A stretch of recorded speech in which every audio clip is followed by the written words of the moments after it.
Hey guys, we're Ali and Gary with RollWithUsDMs, professional game masters with over 17 years of experience that also love to go on some side quests with our friends, which you can see here on our channel. Thank you for checking out our videos. If you haven't already, you should quest down to the subscription button and strike the notification bell so you never miss our content. Our links are in the description below. Consider becoming a channel member to access epic perks, including playing in one of our games. Now, on with the video!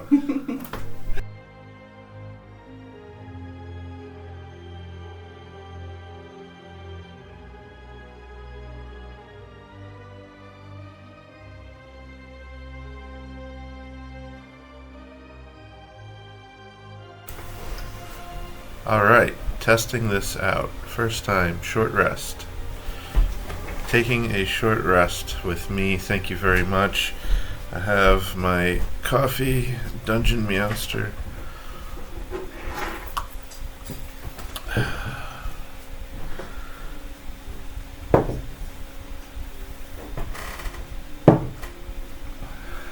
So, what do you guys have?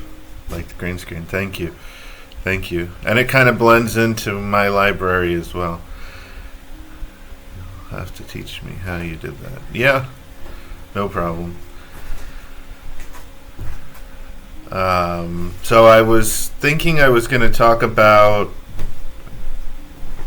encounter prep for Pathfinder 2e, how the rules is written, talks about balancing encounters, and then the steps that I take to modify an encounter depending on the player level or number of players, because typically official content is written for 4 players, and if you have more than that, you have to add a little bit of difficulty to the encounters.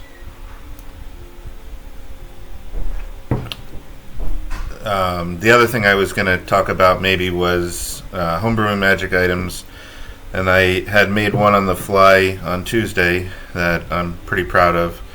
So, but that's probably more of a 5e focus.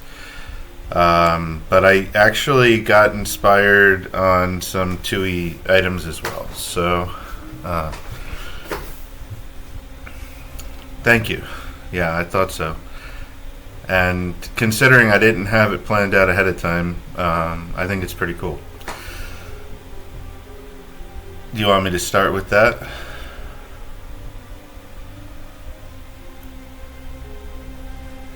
Alright, let me start with the magic item that I homebrewed for my Tuesday game, Dungeon of the Mad Mage.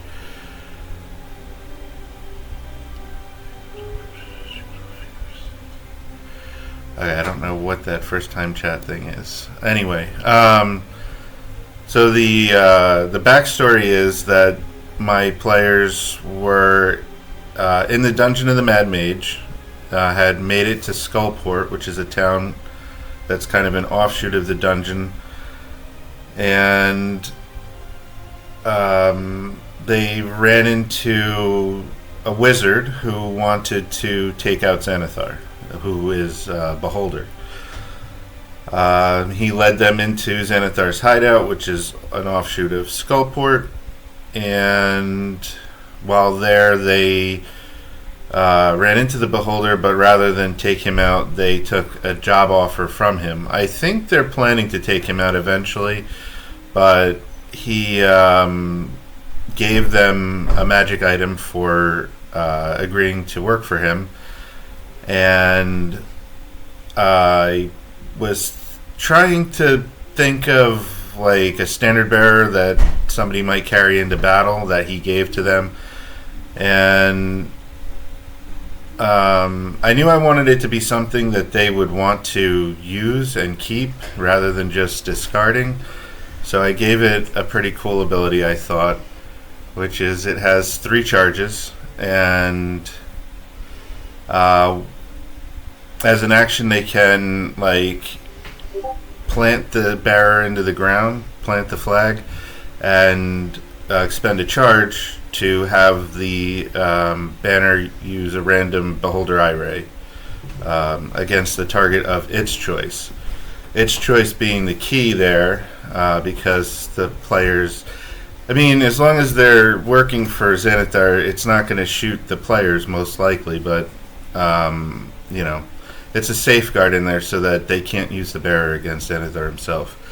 And the other thing that they can do, whoever is holding it can use a bonus action to take the help action, which would normally require touch and also an action. So getting the help action at 30 feet for a bonus action for the player that is wielding the banner is pretty good.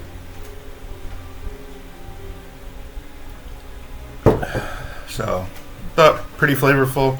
I have some other things with it that I have a player in the chat right now, so I don't want to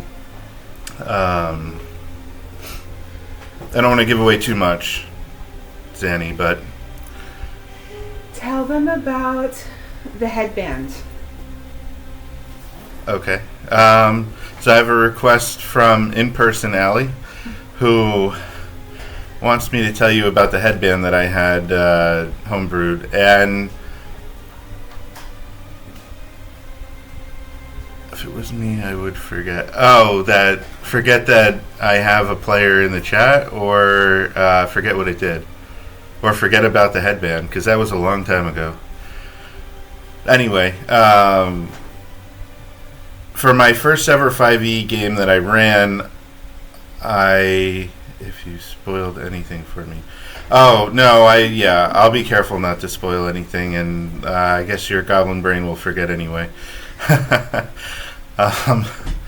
So, the headband. I homebrewed a magic item for all of my characters, and my plan with it was that it would level up with them.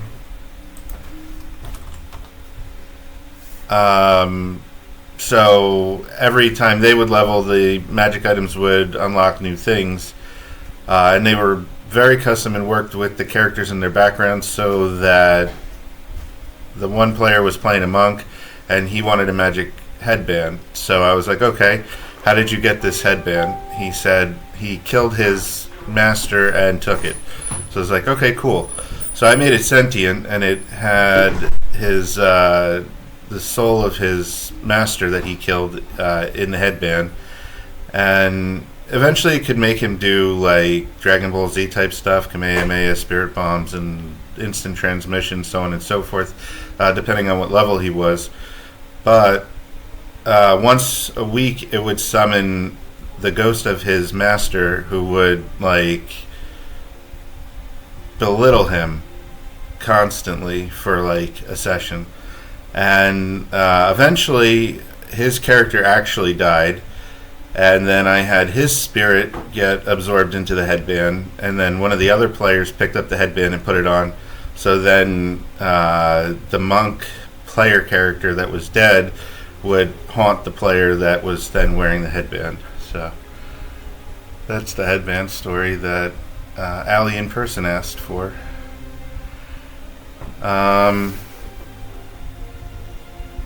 Another one that really stood out, and I think that she might end up watching this, maybe, is they had a helmet, and it worked with her paladin abilities. Honestly, I'm not 100% on what that one did. I would have to look that one up.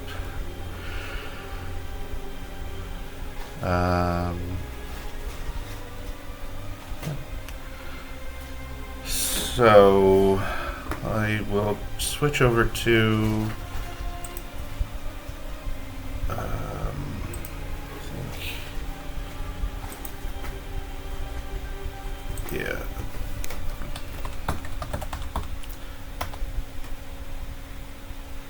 Is this one about Kai? No. Ashley, actually, from Geeked Out Squad. She was playing a paladin with Disney characters as her pantheon. Right, that was one of the things. The helmet was like Mickey Mouse ears.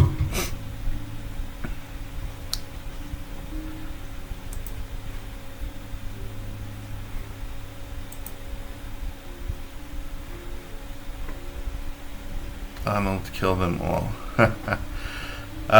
Interestingly, also, so she was a paladin and her religion was Disney characters, but she also ended up, taking a warlock level dip and took Walt Disney as a patron.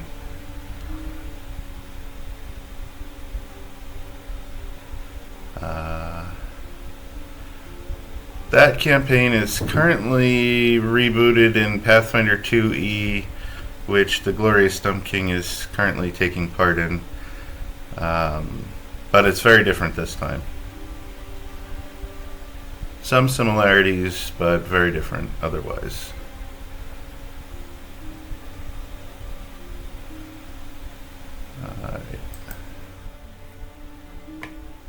So, transitioning to Archives of Nethys for rules, GM screen.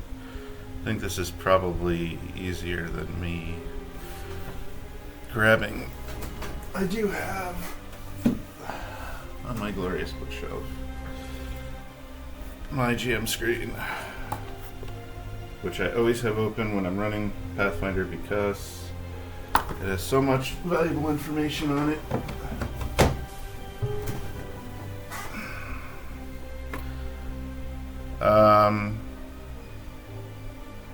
Just from different players. Yes, very true, very true. And especially learning the system.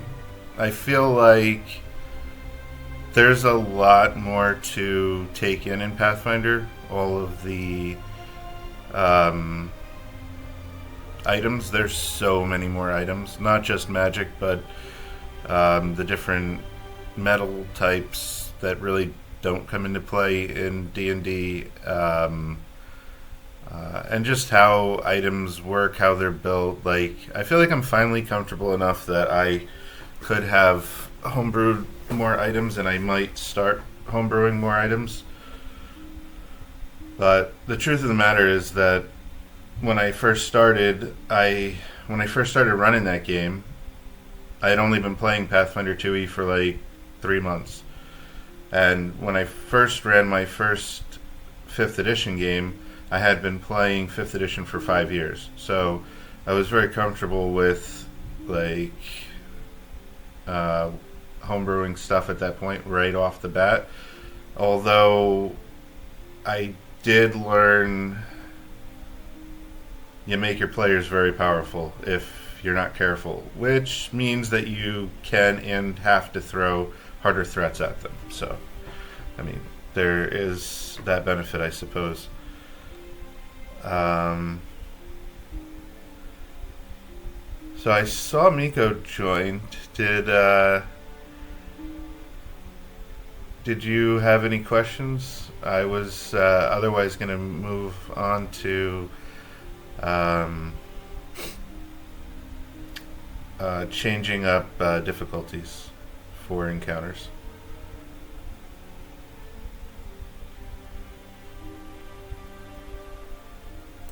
I think it's here. Yeah, this is it. And then also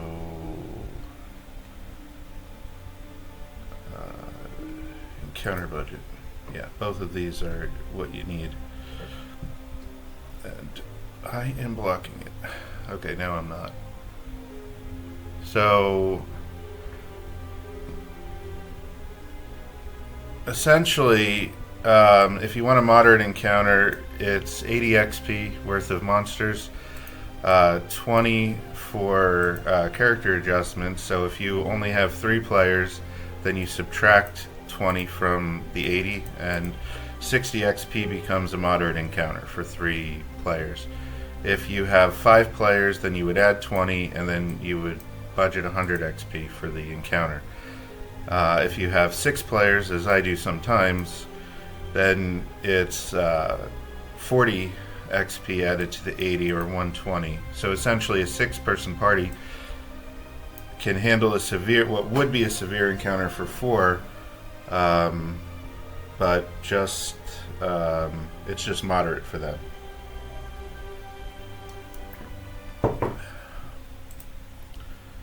Let's see.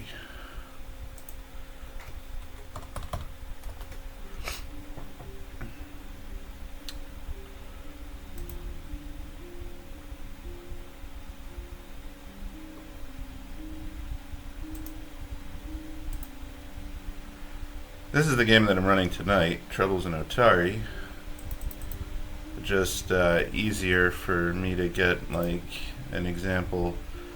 And I actually do have a player in here, but that's okay. I'll pick something that you guys have already done. Miko is currently playing a soldier from the Starfinder 2e test play.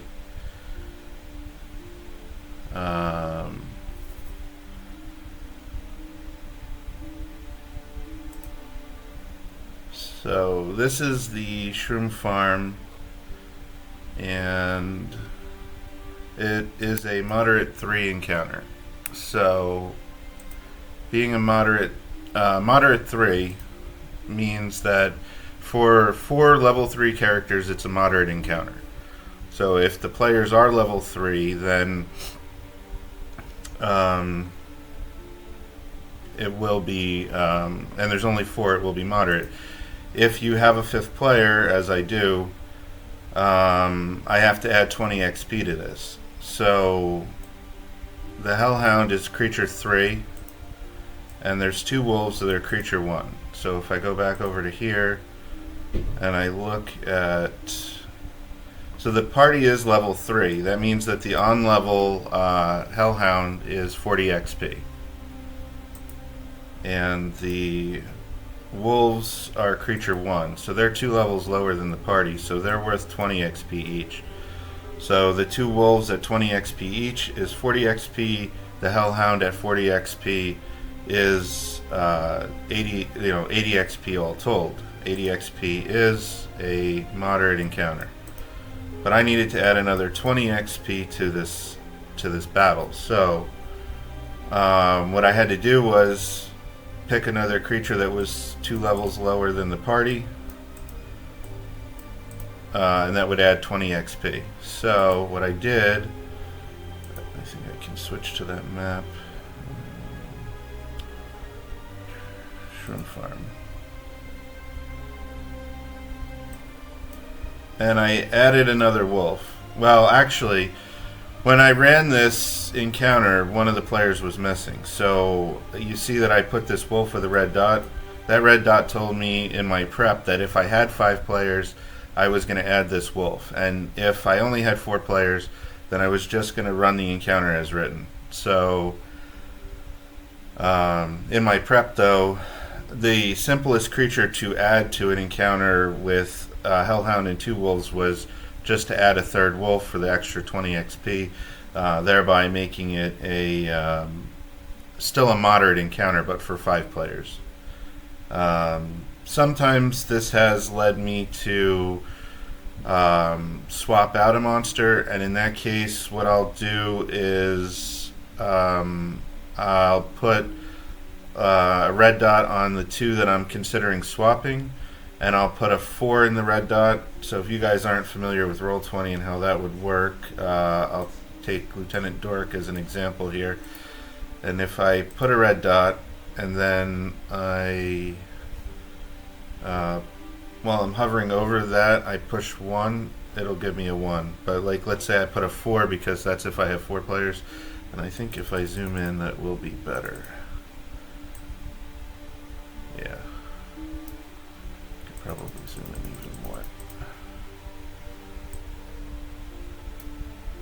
So if I hover over this, I can type a number and it will change the number. So now it's a 5.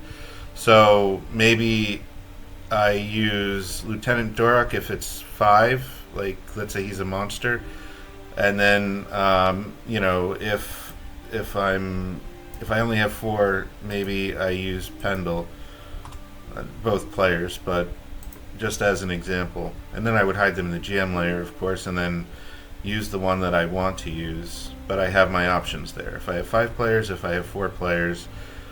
Let's see.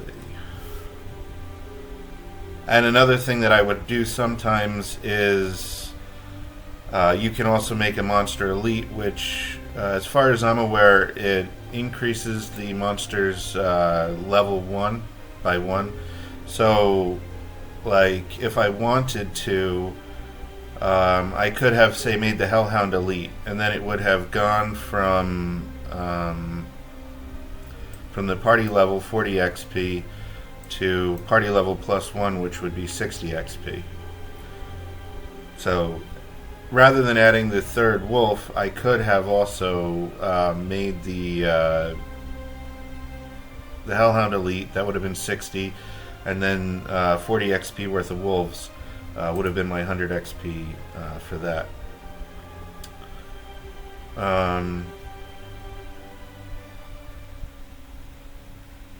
So I am currently utilizing some official content in Humanity's Return, which is my homebrew game. I mean, I am homebrewing it so that it fits within the world that I've created, but the official content is for level 4 characters, and my characters have leveled to 5.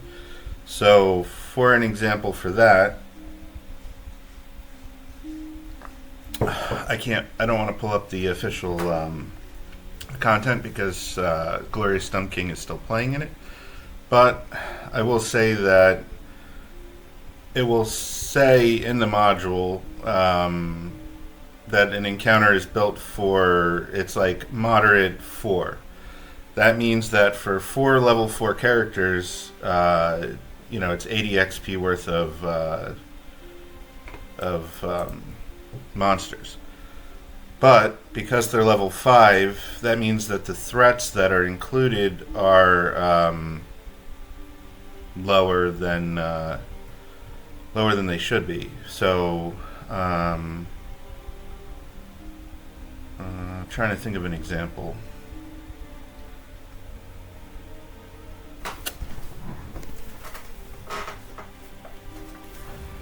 Paper books. Let's paper books. Bestiary.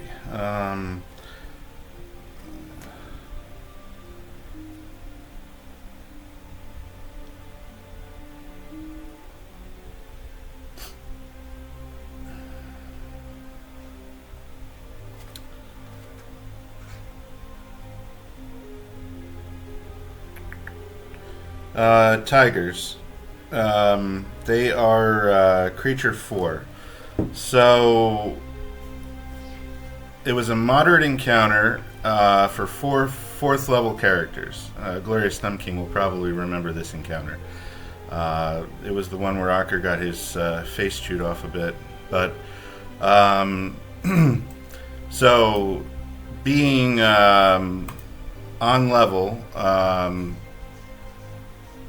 the Tigers were worth 40 XP each, but that was against level 4 characters. Since you guys were level 5, I had to make them worth only 30 XP. So 2 Tigers was only 60 XP. So I added another Tiger, and I had 6 players. So the other thing is,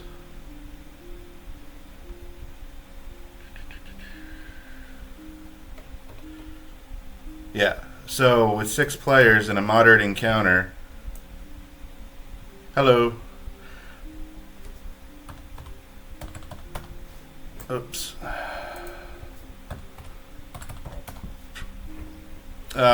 six characters in a moderate encounter. I needed 120 XP worth of monsters, but the tigers were only worth 30 each. So what I did was I added an extra tiger, so that took it to 90, but then I made them all elite, so that took them to 40 XP each, or the 120 XP that I needed for the encounter. I think pretty good so far. I hope everybody's enjoying it and getting a little bit out of it. But yeah, so essentially, because my players were a level higher than what the encounter called for, and in Paizo's official material, it will tell you,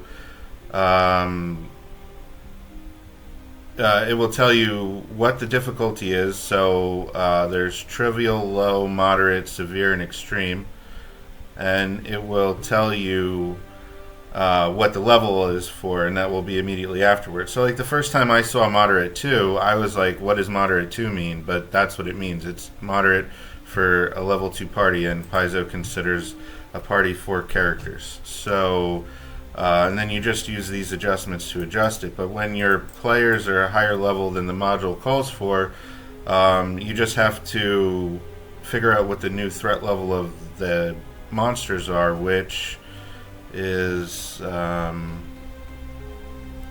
here. But it's going to be adjusted so that if they're one level higher, then the monsters are also then one level lower on this scale. A party level monster becomes party level -1, so on and so forth. And of course, again, if you were running it for weaker characters, you would adjust the other direction. So you might, take a creature out, or you can use the weak adjustment to make a monster weaker if your party's weaker. So like one concept that I am kicking around is like a zombie game, like a one-shot. Maybe like themed after Night of the Living Dead, probably maybe even level 0 characters. I'm not sure, because Pathfinder does allow for level 0 characters, and you're in a graveyard and a zombie appears. But for like a level 0 character, zombie is a creature -1, but if you're level 0, then it's still a 30 XP threat. So you have 2 zombies, and it's probably it says it's low, but since you're level 0, that's probably a moderate threat. So I could watch. Cool. I could even run it for level 1 characters, just not 100%. I would want it to feel like dangerous and that horror suspense theme.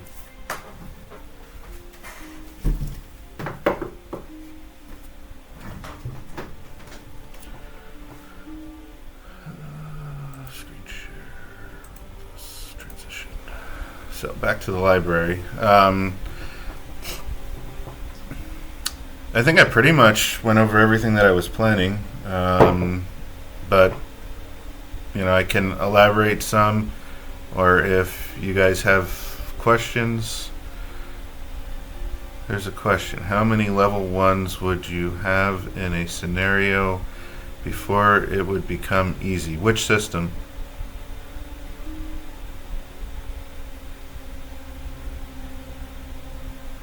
Or I can kind of answer it for both, for Pathfinder. How many level 1 monsters or players?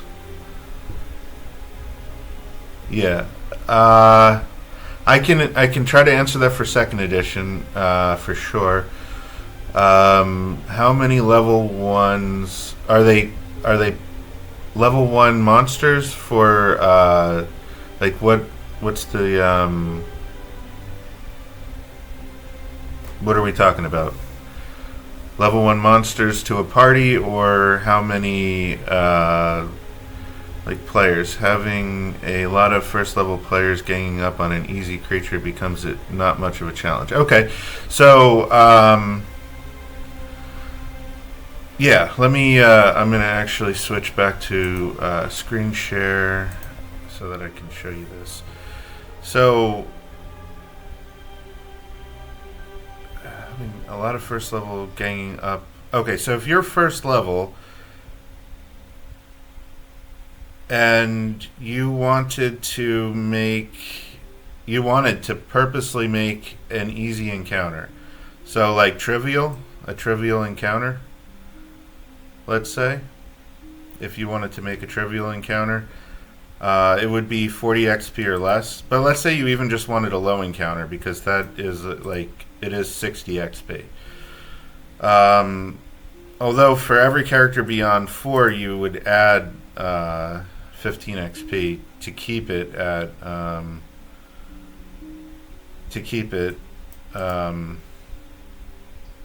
at low level. 60 XP for a level 1 character. If they were fighting if 4 characters were fighting a creature 2, I can look up these stats on archives, but it's just easier for me to probably flip through the paper book. So let's say a creature 2 is an Orc War Chief. So 1 Orc War Chief versus 4 characters would be a low level threat. If you add more players beyond that, like if you added another player,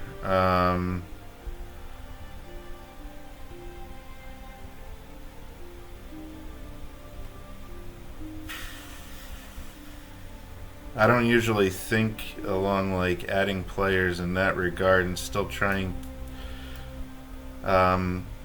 I mean, the more players you add, the players take away, I guess, 20 XP or 15 XP from the encounter. So if you add another player, then you're making that 60 XP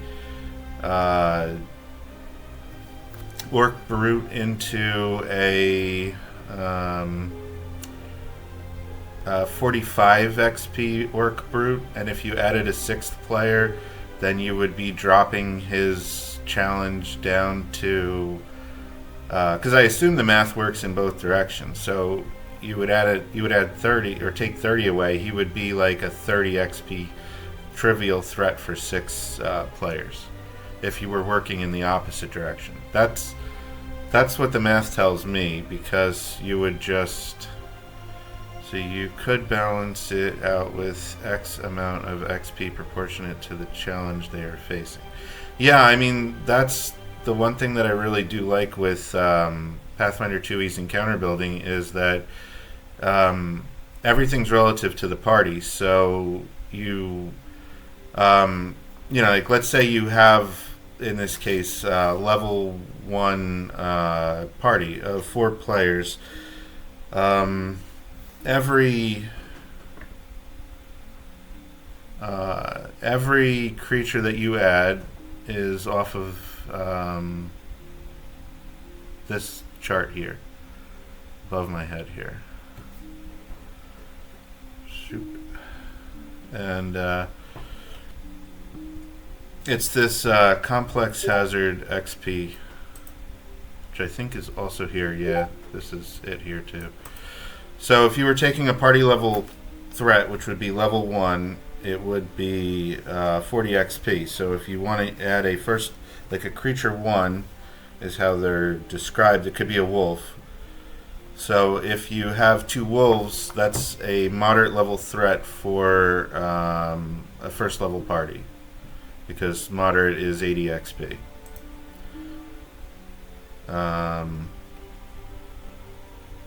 If you had a 5th player, then you would have 100 XP to work with, so you would add another 20 XP.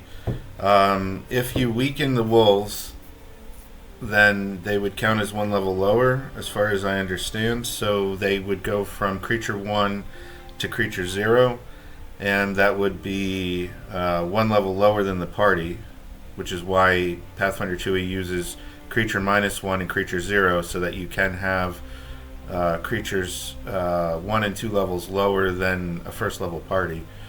But if they're 1 level lower than the party, then they're 30 XP each. So for 3 characters, or 5 characters, going for a moderate encounter, you could throw 3 wolves. If you weaken 2 of them, you weaken 2 of them, then they're 30 XP each. Leave 1 at creature 1 so that it's 40 XP. There's your 100 XP. And probably I would say, like, the 2 weakened ones are pups, and then there's, or maybe one's the alpha, and describe him as stronger than the others, stronger looking, maybe better nourished. Sorry, I have not kept up with the chat. So, alright, so mechanically then you would have to consider tactics, strain, strategy to deal with something harder, but it's possible. Yeah, and there's actually simple hazards. If you add simple hazards to your thing, there are actual levels for traps and other things, or otherwise I think the game mastery guide goes into how to create or designate the level of your threats for your hazards for terrain and things, and then you can add XP to the encounter just by doing this. I typically am not super comfortable with this unless it's in official stuff. The complex hazards I am, though. They work exactly like monsters. They roll initiative. They act on a certain count in the initiative. So, if you add a first level complex hazard to a fight, that will add 40 XP. So, if you had a group of 4 players, you could have 1 wolf and 1 complex trap. For an example of a complex trap, my players on Friday last week actually encountered one in here. So it was in this room actually. Let's see if I can zoom this out enough. So there's 6 pillars, and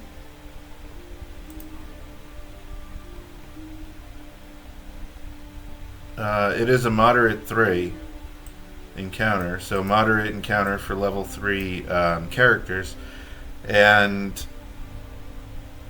the interesting thing is there's no monsters. It's just a trap. But the trap is difficult enough that it's worth 80 XP on its own. Because it's 1 trap and it's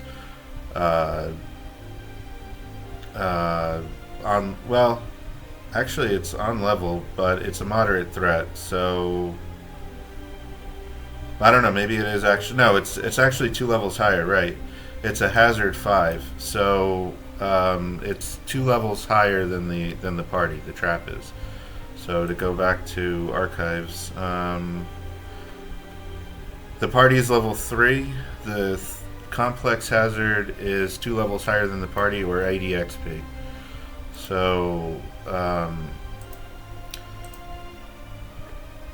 but it has a DC of 22 for perception in order to spot it. So if they were using search or maybe investigate during their encounter, their exploration activities, then maybe they would see it. It triggers with this reaction, and as soon as that triggers, it rolls initiative. It makes an attack, and then it rolls initiative, and on its initiative point, it does this routine. So it spends all three of its actions making ranged attacks with this ranged strike here. And then to get out of the room, there was a couple of options. One was to destroy 3 of the pillars, I believe, or 4 of the pillars. 4 of the 6 pillars. or to cast Dispel Magic on 4 of the 6 pillars. Yeah.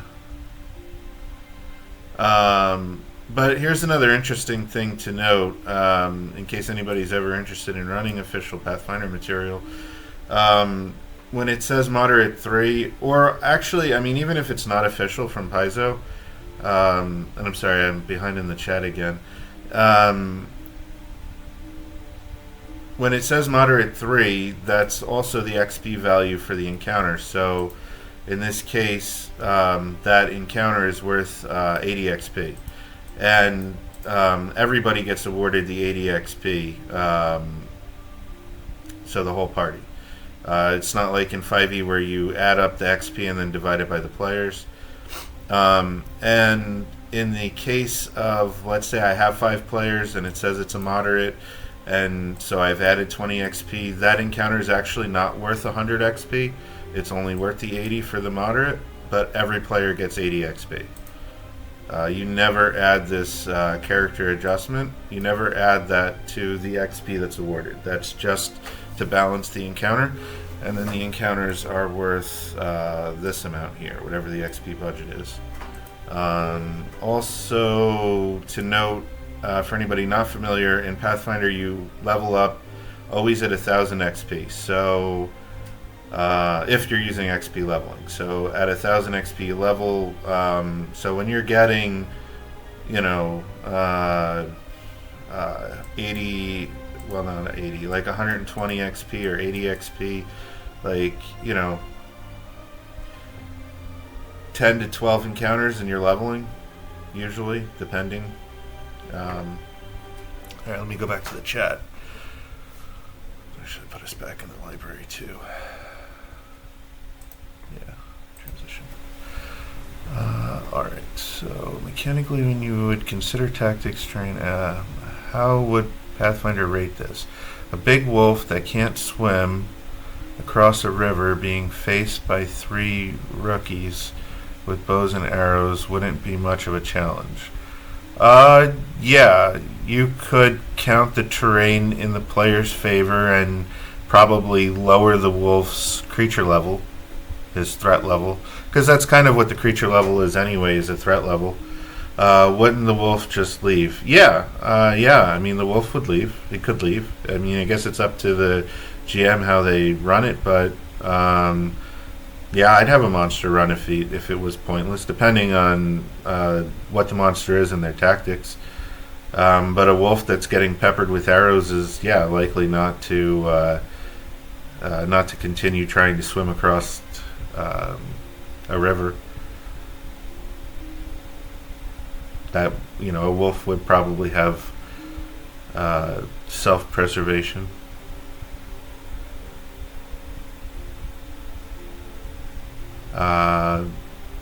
Any other questions?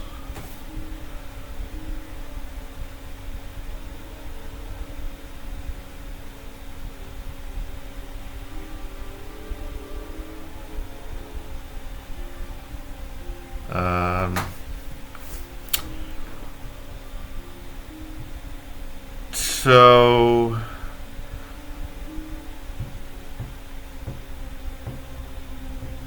for Pathfinder magic items, I think, just to change topics for a sec,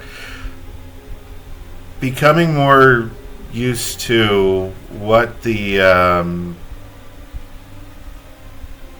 abilities of various items at certain levels have, I think has made me more, I feel like I would be more comfortable coming up with a magic item for somebody. Looking at the different runes and what their levels are, the property runes that add different spell-like effects to items, seeing just how they're built and experiencing them through gameplay. I feel like I have one in mind, and it's for, well, the only person in here that plays in that game, Glorious Stump King. Yes, I have thought of a really cool idea for something for you. I'll just leave it at that. I don't want to spoil it, even though you mentioned a goblin brain. What about at higher levels, like in Pathfinder? Could you have 100 goblins against a 10th level character? I think. Oh, yeah, I have a really cool idea for an item for you, but I don't want to spoil it. But, yeah. Well, free is subjective. I'm not sure what you're going to have to go through to get it, but possibly. So,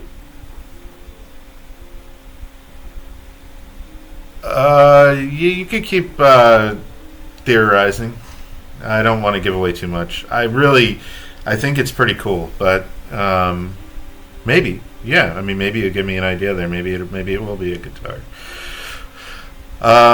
So I have a question here. What about at higher levels in Pathfinder? Could you have 100 goblins against a 10th level character? So, 2E recommends 2nd edition Pathfinder that your threats. I'm going to switch back over to Archives of Nethys.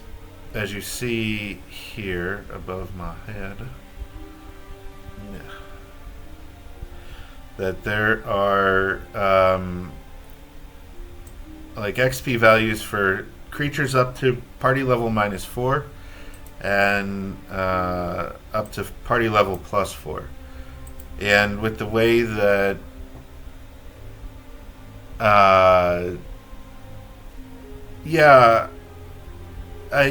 you would just obliterate the goblins, really, is what would happen, because your AC scales with your level and your attack bonuses scale with your level, but the same thing happens for the monsters. So where 5th edition D&D uses bounded accuracy, so that attack bonuses and armor classes typically stay within a very small range, which allows for low-level creatures to hit high-level characters. And, of course, always that 5% chance to crit. In 2nd edition Pathfinder, you have much higher bonuses, much higher armor classes, and this creature -1 goblin that you're speaking of would actually be 12 levels lower than the party at that point. So,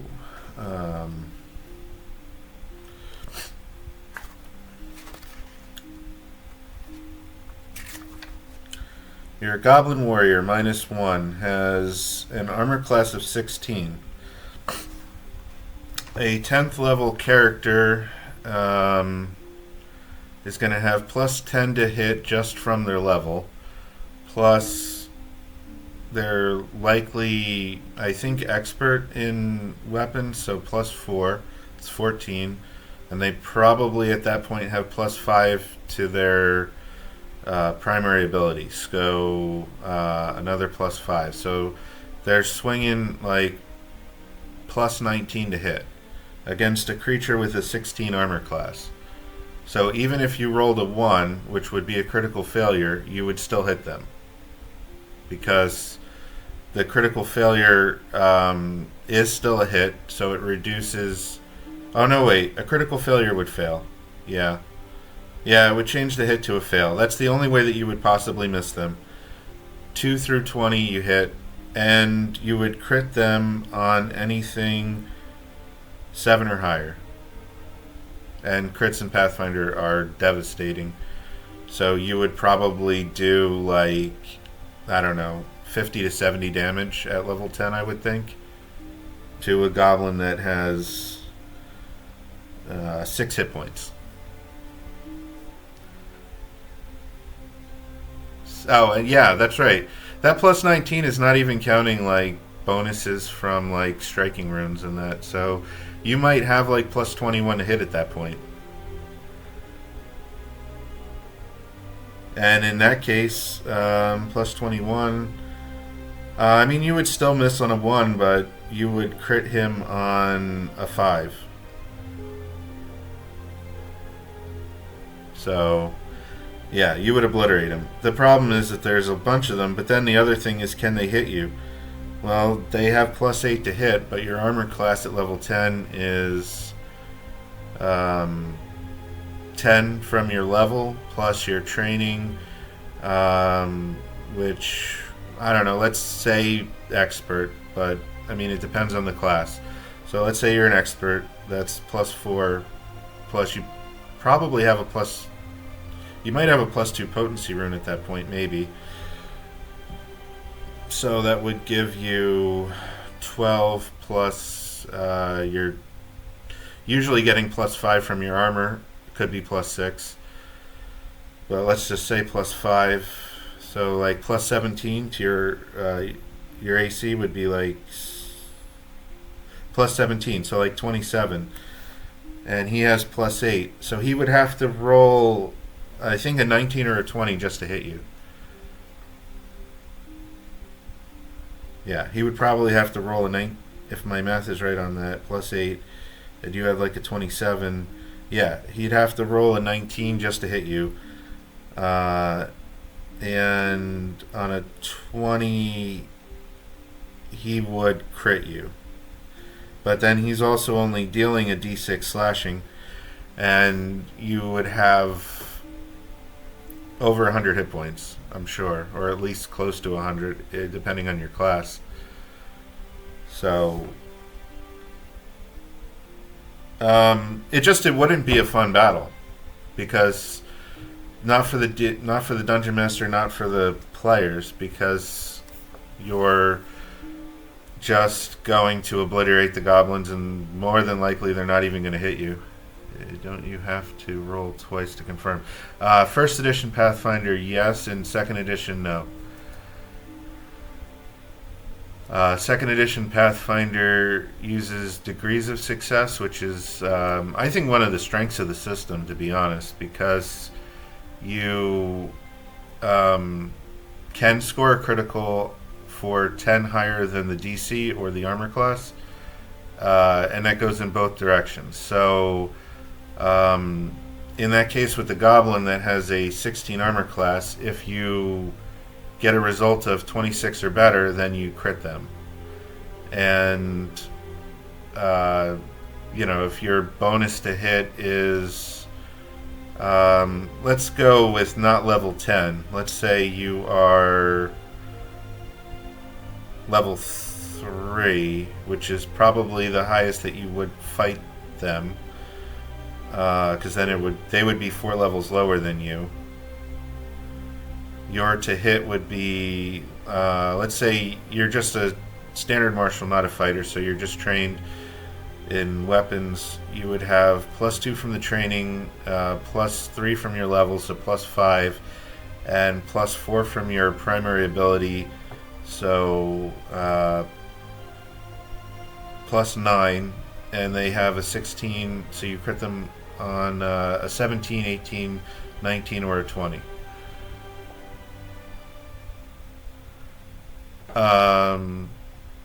Yeah, so you kind of get an expanded crit range just by fighting things that are lower level, but then there's also other things that you can do, which is another thing that I really do like in the system, is how impactful skills are.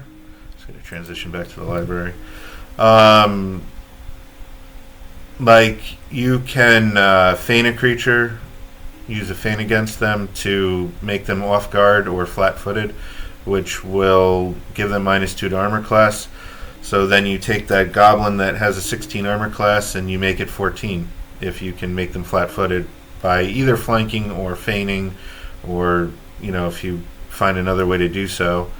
And then instead of critting them on 17 or better, you crit them on 15 or better, and you could stack frightened on top of that by intimidating them, demoralizing them. And then if they're like frightened 1, then they get a -1 to everything, including their armor class. So if they're frightened and flat-footed, then they're at -3. And if you can get them frightened 2 by critically succeeding a demoralized check, then you would have them at like -4, so they're a 16 armor class down to 12. Then you're critting them on 13 or better. Yeah. So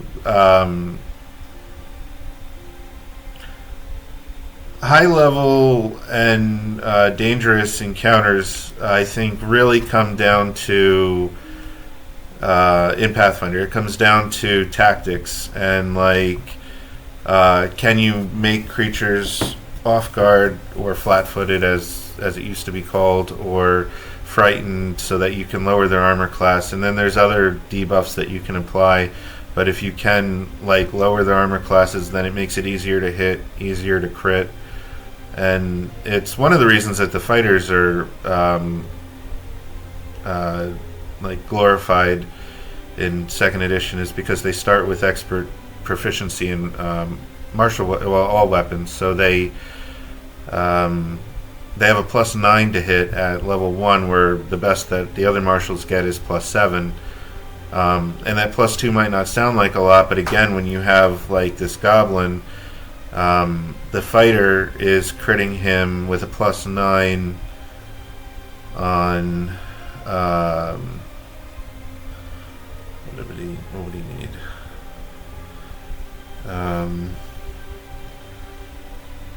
+9, 16. He's hitting him on a 17, critting him on 17 through 20. Yeah, he's critting the same at level 1 as your level 3 character was doing. Right, yeah.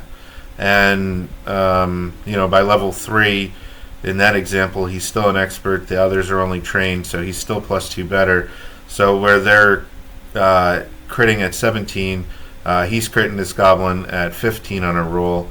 And, if he was in that ultimate debuffed, frightened 2, and off guard, the fighter would be critting the goblin on a 10, which is insane. On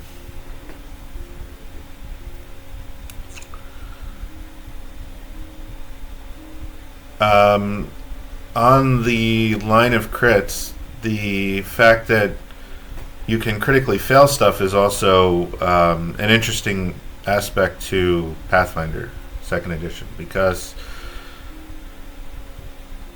no longer is it, well, I failed my roll against Fireball. Well, okay. I mean, failing is taking 66 damage, but critically failing is taking 66 damage times 2. So, when you end up with, say, a 7 on a reflex save against a Fireball, you might want a hero point to re-roll that. And I learned that pretty much session 1, I think, of Glorious Stump King's game, when no, it wasn't a rogue. Somebody opened a chest and it was trapped, and the player crit failed his roll. He rolled a 1, I think, and he chose not to use a hero point to re-roll it, and took so much damage from that trap.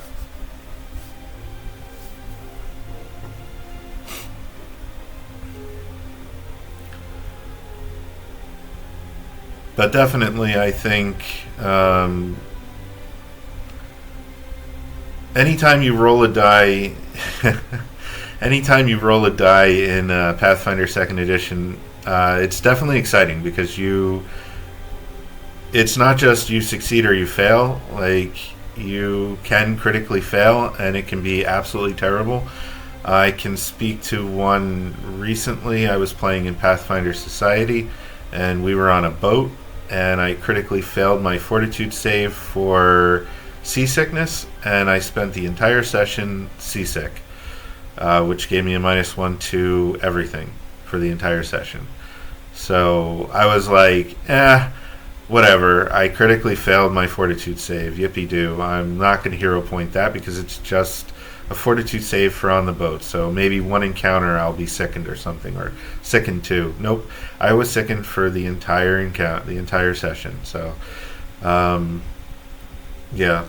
if you critically fail, like, it sucks.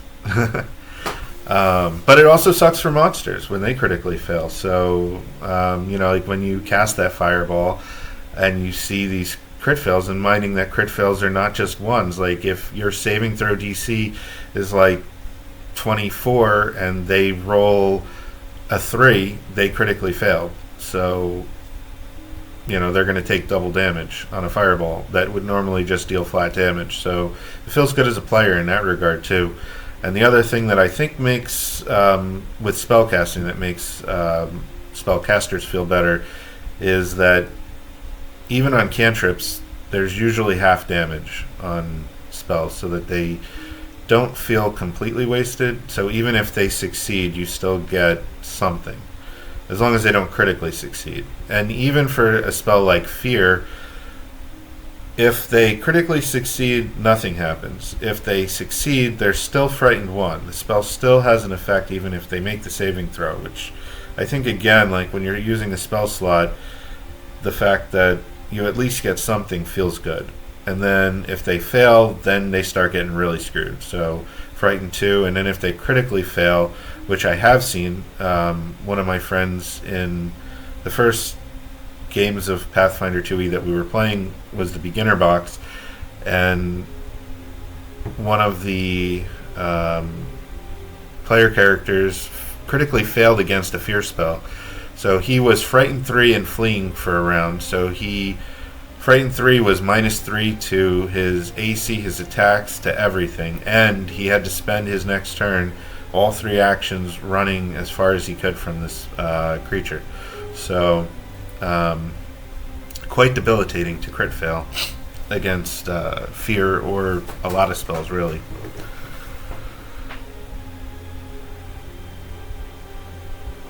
Looking back to the chat.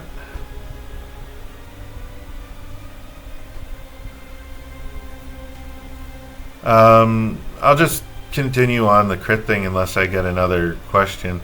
Honestly, I played a little bit of Pathfinder 1e. It was like maybe a year and a half, and having to confirm a crit, I really hated that mechanic.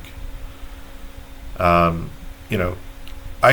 really started playing with 4th edition, played the entirety of 4th, and then switched over to 5th in 2014 when it came out. Actually was test playing D&D next when 5th edition was in test play, but like never had to deal with confirming crits. And when I played some Pathfinder 1e, I really never liked that.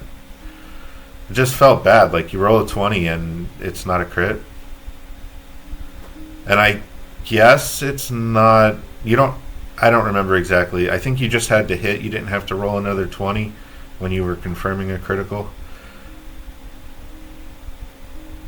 But 20s are rare enough. And I think 2nd edition's, the way that they handle crits is probably the best. Because I do really like 5th edition. I'm going to say that. I'll be open and honest with that. But I'll also say that it's disappointing sometimes when you roll like 26 to hit in 5th edition and it's not a crit. You didn't get a 20, but like you obliterated their armor class.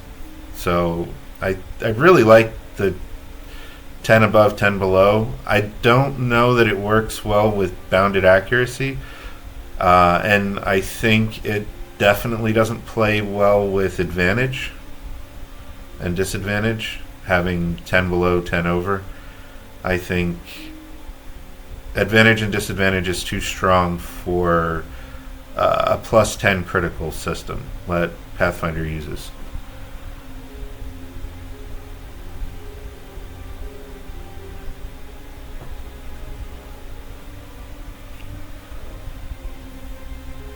I can also take 5e questions if anybody has any. I've spoken a lot about Pathfinder, but I can continue to either talk about Pathfinder or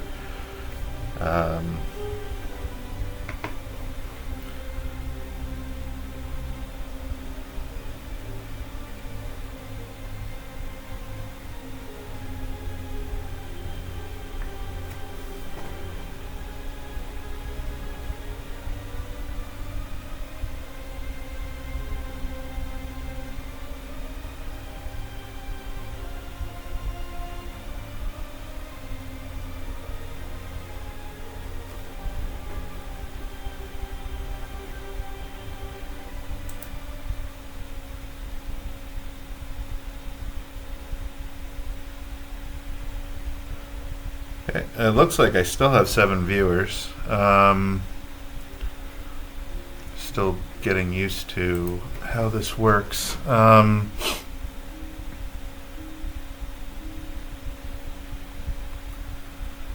I guess I'll talk a little bit about how I came up with the idea for the name of this stream, which is Short Rest. I was thinking like coffee break, and then I was like, oh, Short Rest. So that's how I came up with that idea, to call it Short Rest. And I'd like to kind of make it a regular thing.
Right.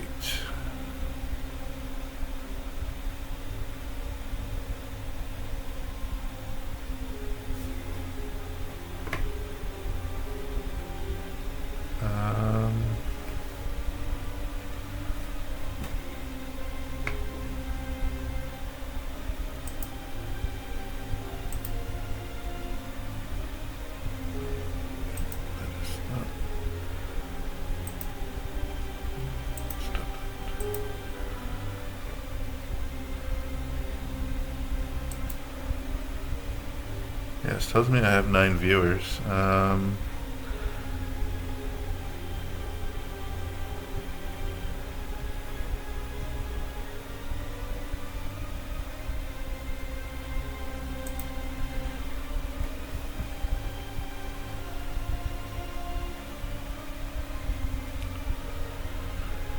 Barbarian damage.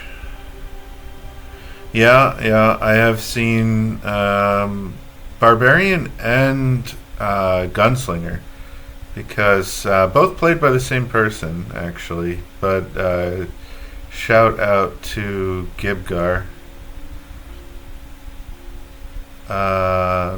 What other RPGs are you hoping to run in the near future? I am currently very busy running games. I run 5th edition Dungeon the Mad Mage. I'm running Troubles in Otari for Pathfinder 2nd edition on Friday nights. System-wise, okay. And I'm currently running a Pathfinder 2e homebrew, which is a reboot of... when are you running Monster of the Week? A reboot of my 5e game. I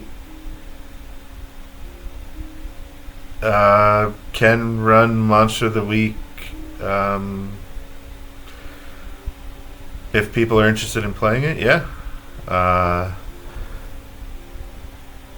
Ali Ria DM, you are interested in playing in Monster of the Week? You mean running from the Monster of the Week?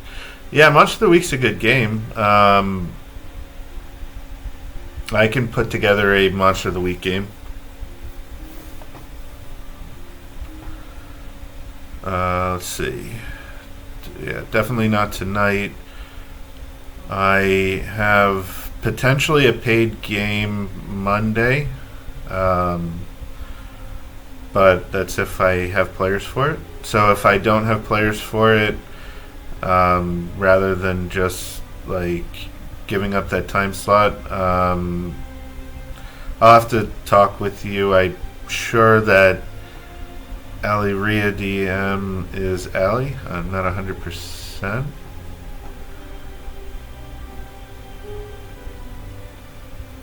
But I'll just have to check into that and see if I don't have that game on Monday. Then if you are a part of Roll With Us in Discord, I will put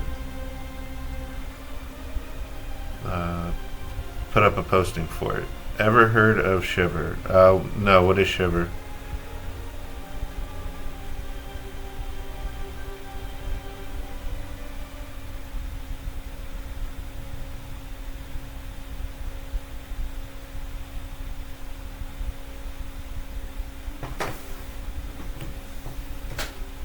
I have not heard of Shiver.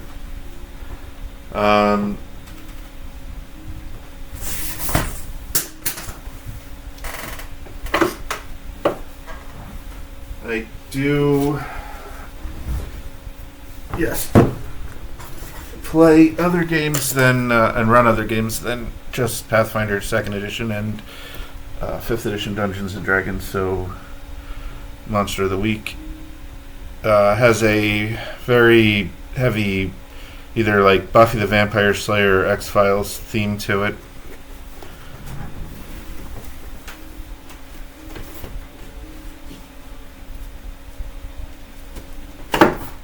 I have run and played in Dungeon Crawl Classics.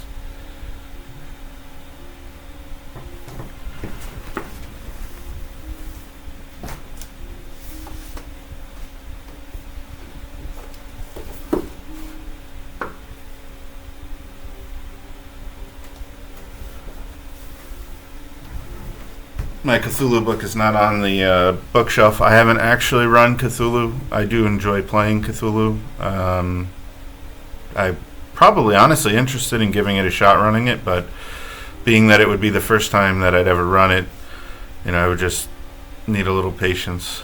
But I don't think it's too complicated to at least run it, as long as there aren't rules lawyers trying to game out the system or tell me that I'm doing something wrong.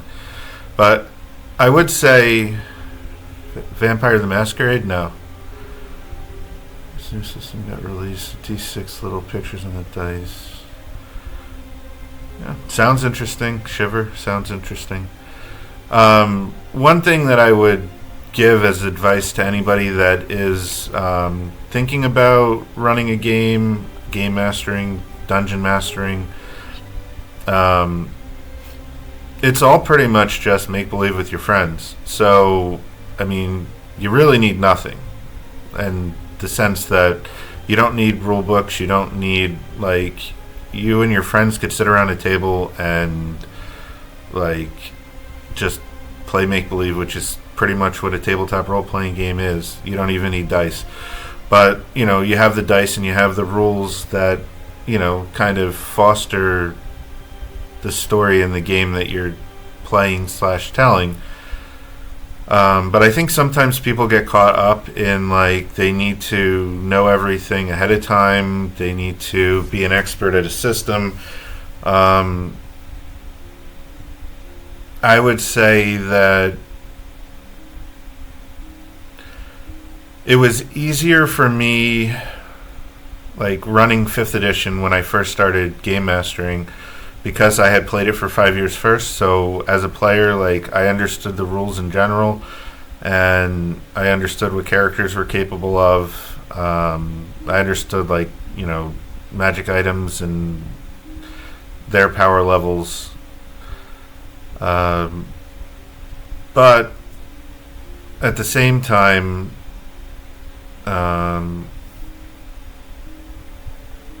as long as you're willing to take a chance and you have a good group of people who are going to roll with the things that you come up with, and you're okay just putting your ideas out there, then I don't think that I don't think you need to know everything about the rules or the system. There's definitely certain things that you should know ahead of time.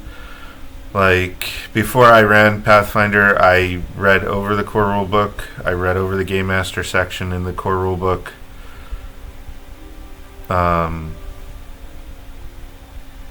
Yes, improv is definitely... but like when I think about running Call of Cthulhu, I haven't really read the rulebook cover to cover, but I've played it enough times that I have a pretty familiar idea of like how it works with the D100s, and I think I could probably, muddle through the rules. And really, the thing is the story that we're telling when we're playing the game. And as a player, I know, especially with Cthulhu, is a game where I don't know, I play it for the experience to see like what happens, and bad stuff will happen to you in Cthulhu usually, and you just have to be okay with that as a player, and like that's part of the fun. I remember one of my first Cthulhu games, it was like a camp full of zombies, and in the first 5 minutes, I pulled a gun and shot myself in the leg. And I spent the rest of that game session like hobbling around because I shot myself in the leg. And it was hilarious because you don't normally experience that in, like your fantasy TTRPGs like Pathfinder or D&D. You typically don't end up like injuring yourself and like really suffering. It honestly comes back to like the seasickness that I had in the one session where I was sick for the whole session.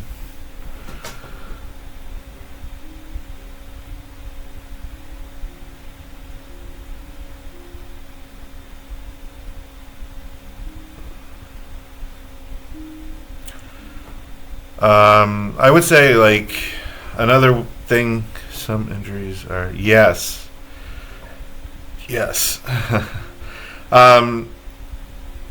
And for Aliens, the RPG, that is one of the things that is really cool about it, is that you do end up with like serious injuries that either carry over, or it is a very atmospheric game in that regard. That's one that I have run once. It's a good system, a good game. I like the stress mechanic.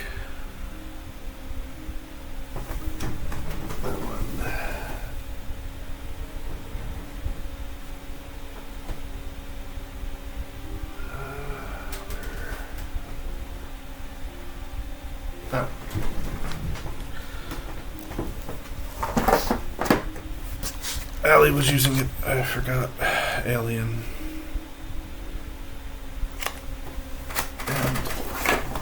And we also have the starter set.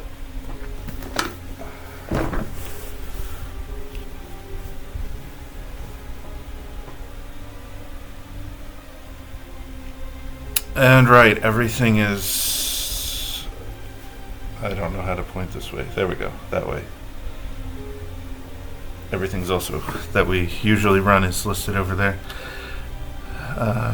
We played a game where we were checking out a haunted ski lodge. There was a tourist who loved to drink from a hip flask. Some monsters taking over people in the resort. Character had so much alcohol in the system they weren't interested in him. Cool.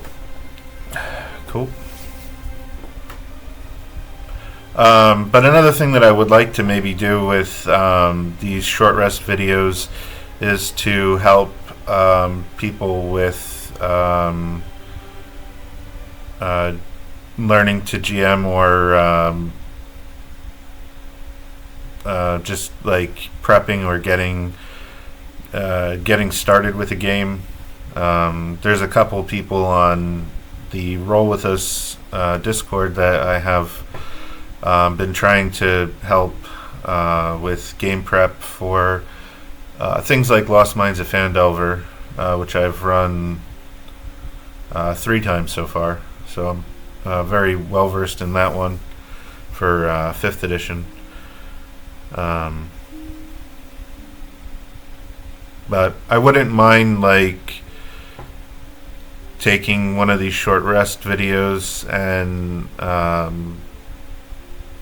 bringing somebody on to talk about whatever they have with their game that they either would like help with, or to show how I would help somebody get started running a game.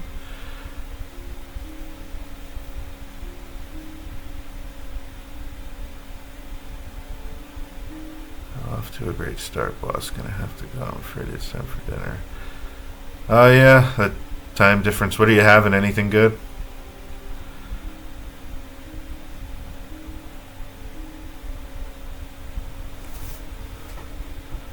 Maybe I'll type that out.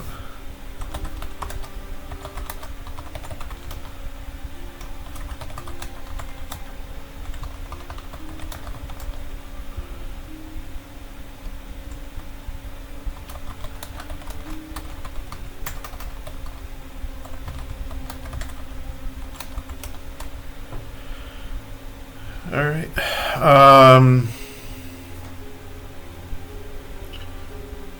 I think I'm going to do a last call for questions, as this is a short rest, and short rests are completed in an hour. We are over an hour, but I think that's fine.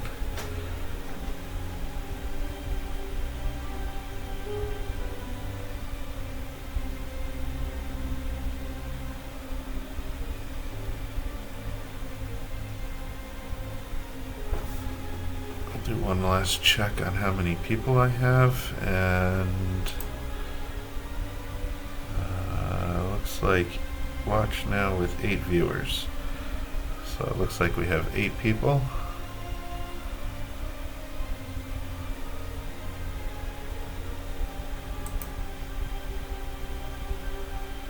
All right.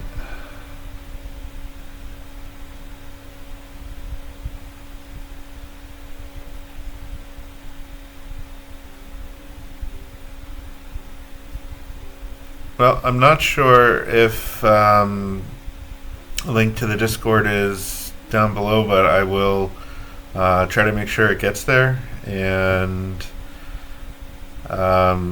if anybody wants to come on the show and talk about stuff for game mastering, or even character builds, player concepts, I was thinking I might do that next time, like character builds. I can do them for either Pathfinder or 5th edition. Probably I would just ask the audience for a concept, and then talk about how I would build it.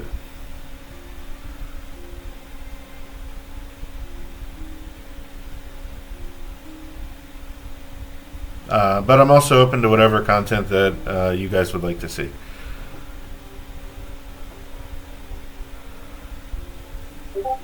Yeah, we could totally do that.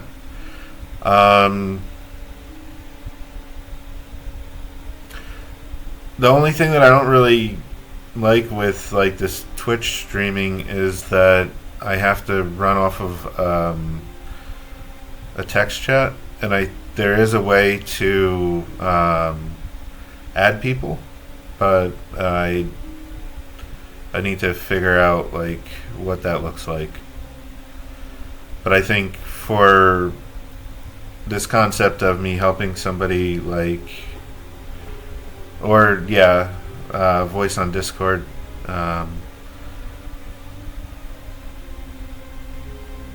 maybe that's what we'll have to do. Optimize characters in Path 2e. Yeah. So, I think what I will either end with, or just to give a little bit of content, what the Glorious Stump King is talking about is having an non-optimized group of player characters for Pathfinder 2e. And I should probably let him talk more about it, but essentially what he's told me is that Pathfinder 2nd Edition has a stigma of everybody has to play an optimized character. One of the things that is usually, I think, a bonus to Pathfinder 2nd Edition is that you can start with an 18 in your primary stat. So if you're a wizard, you can start with an 18 in your intelligence. If you're a fighter, you can start with an 18 in your strength or dexterity, depending on how you want to fight. However, you don't have to. And some classes, like I would say, Magus is going to come to mind, is a Gish, a hybrid spellcaster and martial, so they can have an 18 in their strength or dexterity, but they can't have an 18 in their spellcasting and their intelligence. The best that they could have is a 16. They do have a class feature that kind of gets around that in Spell Strike, because if they hit with their weapon, they can apply the effects of some spells. But in other cases, their spellcasting is going to lack in comparison to others, like if they're just straight out casting their spells. In another regard, Investigator is a martial, but their key ability is intelligence. So I'm currently playing in Pathfinder Society an Investigator, and he usually uses a short bow, but because intelligence is his key ability, he has an 18 intelligence, but only, well, he just leveled to 5, so he got ability boost, but before that he only had a 14 dexterity. But he has an ability called Devise a Stratagem, where he can roll a d20 and then see if he likes that roll or not. And then if he applies that to an attack roll, he can use his intelligence instead of his dexterity for the short bow. So as long as he's devising the stratagem and not just shooting the short bow, he's as good as a regular martial. But if that devise a stratagem roll is terrible, then, you know, the option is do something that's not attacking with short bow, or just make a normal short bow attack, but that normal short bow attack is, you know, with a 14 dexterity instead of the 18 from intelligence. I'm not sure for the bard, because you would have an 18 charisma, but I suppose if you were a martial bard, you wouldn't have an 18 in your attack stat. And on the same vein is the War Priest Cleric, which I hear got a bump in the remaster. I don't know if that bump is entirely because of the way that Divine Font works now, because you used to need charisma for Divine Font. You got a number of extra heal spells per day equal to your charisma modifier, and now it's just a flat 4 that eventually scales up to 6 additional healing spells on top of your normal spell slots. But I think that the War Priest charisma is wisdom is the primary stat for a cleric, and that means that you could have an 18 wisdom, but you would not like the best for a War Priest would be a 16 strength off the bat, or if you wanted dexterity, I guess you could go that route, but you know, your attack stat is going to be with a 16 and not an 18. 18 in dex, achieved at level 5. Yeah. Because, yeah, you started with a 16, and another thing that is a little weird, but I guess it makes sense, is like the scaling on weapon expertise in that. I'm pretty sure, being a bard, at level 5 you didn't get weapon expertise either at level 5. which is going to set you behind other marshals as well. Yeah. So that's where you get the big disparigency. And the other aspect of it is, since the enemy armor classes scale with your level, if you are level 5 and trained with an 18, you're like +9 to hit. Is that right? +4 from your dexterity. Oh, but you have a +1 striking weapon too. So 5 from your level, 2 from your proficiency. It's 7, 8. No, you're like +12 to hit, I think. +12 to hit. But in comparison, like on the extreme would be a fighter with weapon mastery at level 5 in one type of weapon. But if it's the type of weapon that you're using, let's say they're having +6, +5 from their level, that's +11, plus their strength or dexterity, so another +4, it's +15, and then +16 because they probably have a striking weapon. So they're getting like +16 versus your +11, I think I said. And, then I would have to look back in the Pathfinder bestiary, but let's look at a on-level threat. A 5th level monster is, say, a basilisk. Page 38. A basilisk has an armor class of 22. So for Tobias to hit with a +11 to hit, you would need an 11 or better. And then to critically hit, you pretty much need a 20. Yeah, you would need a 20. That fighter with did I say +16 to hit? I think. Would hit on an 8 and would critically succeed on an 18. So it really does make a difference. And it's why when it comes to melee and weapons, I feel like spellcasters really fall behind. But you can cast spells like True Strike, and also you can cast spells, which is a big boost. It is a big boost for sure. But you really don't belong in like melee combat unless you need to.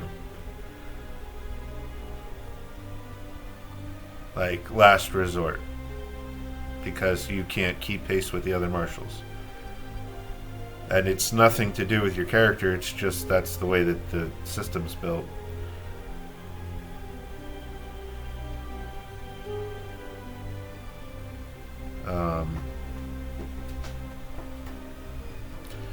Yeah, and I wish that there was a way that you could increase your proficiency through archetypes. But I don't really know of any way that you could do that. Like, for example, in 5th edition, if you take a fighter level, at any level, you gain a martial weapon proficiency and medium armor, light and medium armor proficiency. In order to get heavy armor out of fighter, you have to take it at level 1, and if you multi-class into it, you only get light and medium armor. But like, you gain those proficiencies right off the bat, and then of course the proficiency bonuses are different in 5e. Overall I think I like the way that the proficiency bonuses work, at least for skills in Pathfinder, better, because you're constantly gaining more skill training, which lets you feel like you're learning new things or improving upon the things that you are, without just a static proficiency bonus that scales with your level. But on the other hand, I wish that there was a way that you could increase your some of your other stuff outside of just your class progression, your primary class progression. Because otherwise, I feel like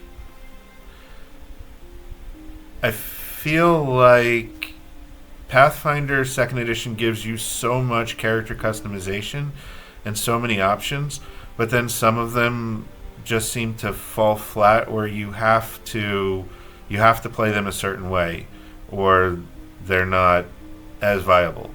Like, I think I've heard the argument that a fighter who takes a wizard dedication might be better than a magus.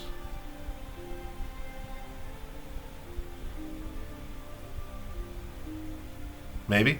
I think because you would be a better, well, I mean, I'm not 100%. Yeah, cantrip scale. And the problem is, like, actually, I think this was the example that I was given, was if you were a wizard who took a fighter dedication, you would not be as effective as a fighter who took a wizard dedication. Like, if you were trying to build a Gish, you would be better starting fighter and then taking the wizard dedication.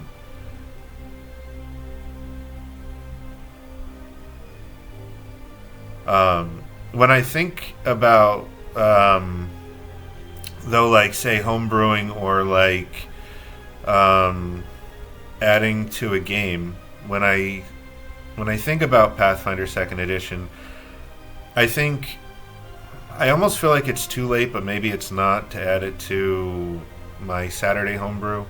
But if I were to run another game, I would like to allow people to use downtime and or other, like, avenues to gain access to either skill training or I don't know. I just feel like there could be a more dynamic way to improve your abilities beyond just the normal character progression. I feel like it's a good baseline, but I feel like with a little work on the DM's end or the GM's end, I think you could add a more dynamic progression for skills and abilities, especially the ones that don't normally scale except with, like, certain class levels, like perception, saving throws. And it, honestly, it probably would take a bit of work. And that's another reason that I don't think that it would necessarily work well in, like, just duct taped onto my Saturday game. But I don't know. I think, like, say something where if you, like, fail or critically fail so many fortitude saves that, like, eventually you become hardier. Maybe you even just get a circumstance. Not circumstance. I don't know. A status bonus? Some kind of bonus. I think you should, like, improve just by, like, becoming hardier, or I don't know. And I know a lot of that is probably just in the normal progression, but I feel like I would like to build that in more. But with that in mind too, say transitioning back to 5th edition for a minute, like, it just seems weird that you get your initial proficiencies in your skills, and then beyond your proficiency bonus scaling automatically with your level, like, you never learn any more skills. You can if you take feats instead of ability score increases, but they're feats that people typically don't take, like skilled or I think there's a couple others. But I feel like you should be able to improve your skill training. But the problem is, I think it's tied to a flat proficiency bonus. I guess like an argument could be made that Pathfinder has a similar problem in that, like, while I like the fact that your skill training scales with your level, so that, like, say you start the game trained in thievery, by level 5 you have an additional +4 bonus, even if you don't increase your proficiency to expert, just by being level 5 over a level 1 character, because you've, in theory, spent time during those 4 levels from 1 to 5, like, fine-tuning your thievery, just as an example. But it is weird when you go from, like, a good example would be my investigator, because he just leveled to 5 last night. So his charisma was 8, so he had a -1 to deception, as an example. I flattened out the charisma with his ability boost to give him a 10, and gave him training in deception. And his deception modifier went from -1 to +7, a swing of 8 points, just by adding training and flattening out that 8 to a 10. Seems a little unrealistic that you would get that much of a swing. And then, of course, if you were higher level, so let's say level, I'll just throw a number out, 13. You're level 13, and you add training in something that you weren't trained in previously, you're going to have +15 to that thing that you weren't trained in previously. I guess you could say that it's like you've been working on said thing. Let's say it's Arcana. You've been, like, studying Arcana, and now you're finally trained in it. And because you've been spending 15 levels, like, working on it, that now you're, +15 from +0. Level 11 Sorcerer gains expert proficiency in simple weapons. Fighter dedication feat, diverse weapon expert, gain expert proficiency in martial.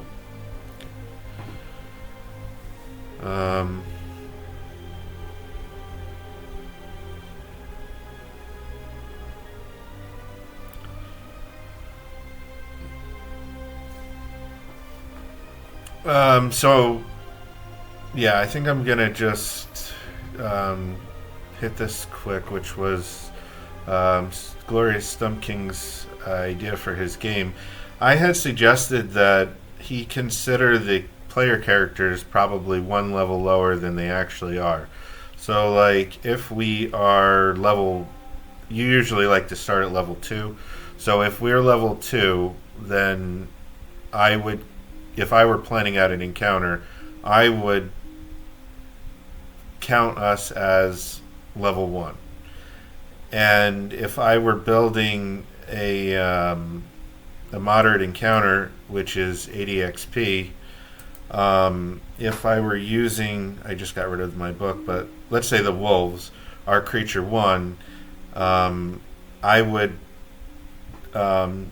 so you are level 2, so to a level 2 party, the wolves are creature -1, which is 30 XP each. But because I'm considering the players as level 1, I would consider the level 1 creature an on-party threat, or 40 XP.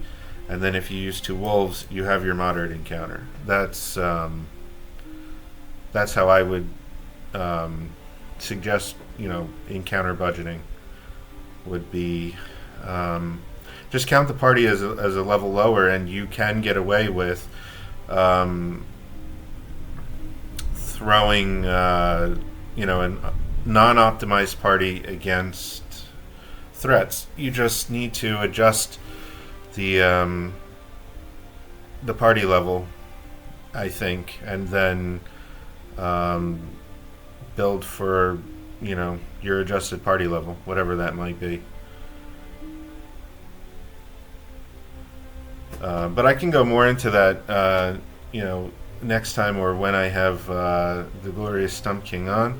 I am planning to go live again tomorrow at 3:30 p.m. Eastern. I do want to end this stream for now, but I will be back tomorrow when I take my short rest just before Aliens. So I hope you will join me for that short rest. And if I have the glorious Stump King, maybe you can bring a bardic tune to enhance that short rest.